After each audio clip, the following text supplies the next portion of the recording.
बांगडा फ्राय झाला, बोंबील फ्राय झाला. आता मी सौंदाळा फ्राय केलेला आहे आणि एकदम टेस्टी असा हा मासा आहे.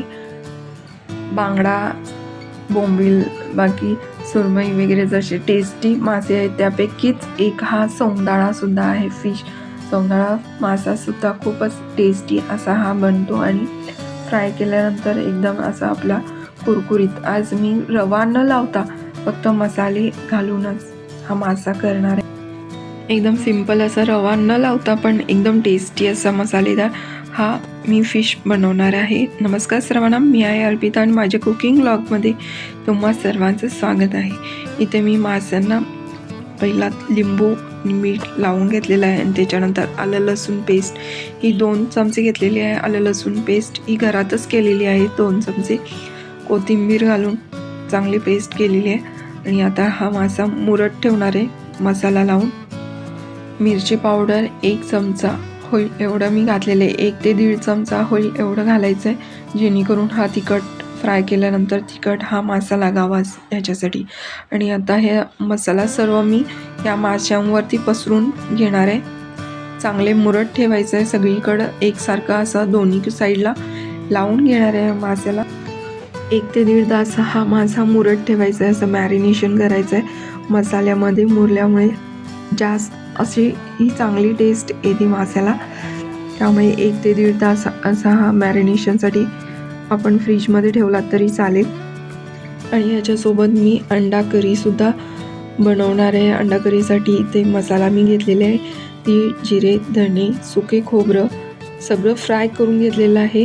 कांदा, आलं, लसूण हे सर्व फ्राय करूनच मी मिक्सरच्या भांड्यामध्ये घातलेले. पहिलं मी सुकं खोबरं, तीळ, जिरे हे बारीक करून घेतलेले आहेत. त्याच्यानंतरच मी कांदा, लसूण,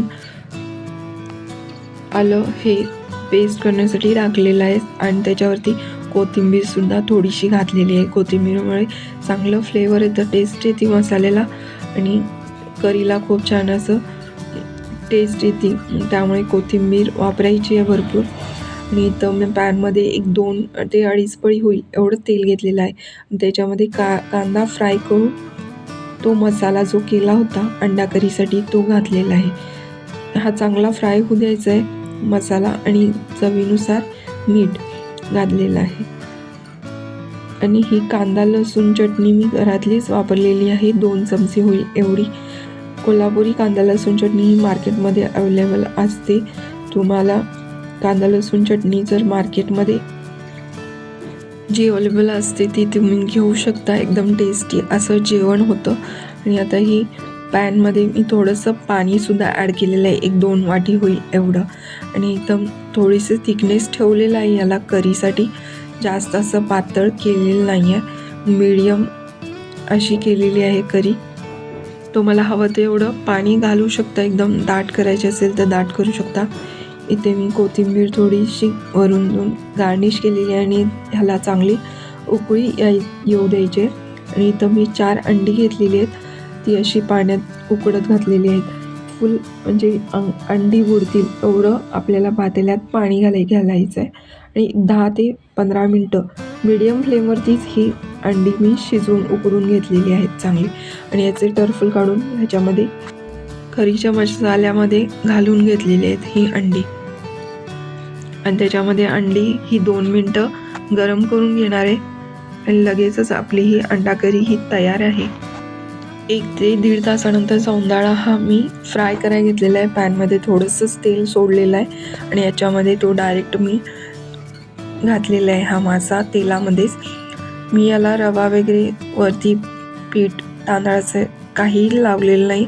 मी डायरेक्ट फ्राय केलेले आहेत असे कुरकुरीत असे होईल असे. एकदम मीडियम फ्लेमवरती तुम्हाला 5 मिनटं एक बाजू फ्राय करून घ्यायची आहे आणि दुसरीसुद्धा तशीच फ्राय करून घ्यायचे. एकदम कुरकुरीत आणि छान क्रिस्पी असा हा मासा होतो.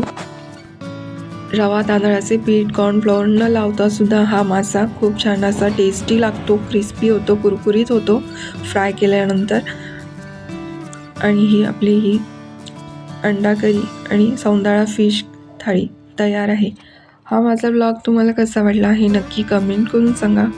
माझ्या व्हिडिओ शेअर करत नसाल तर नक्की शेअर करा. माझ्या व्हिडिओला लाईक, शेअर आणि सबस्क्राईब करायला विसरू नका. आणि तोपर्यंत सर्वांना धन्यवाद.